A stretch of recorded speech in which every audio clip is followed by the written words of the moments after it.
Introducing to our industrial cement plaster and our natural clear wax. Apply a layer of sealer. Apply on the right side of the thrower.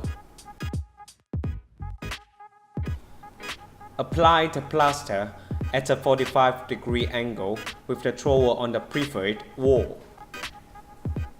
Wait for it to dry for up to 4 hours.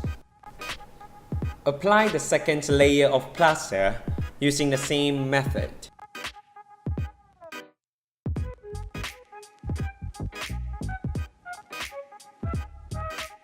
Wait for it to dry for up to 4 hours.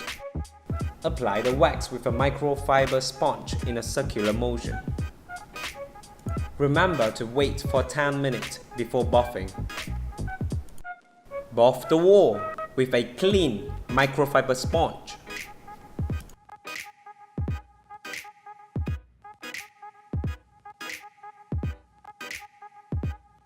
Thanks for watching.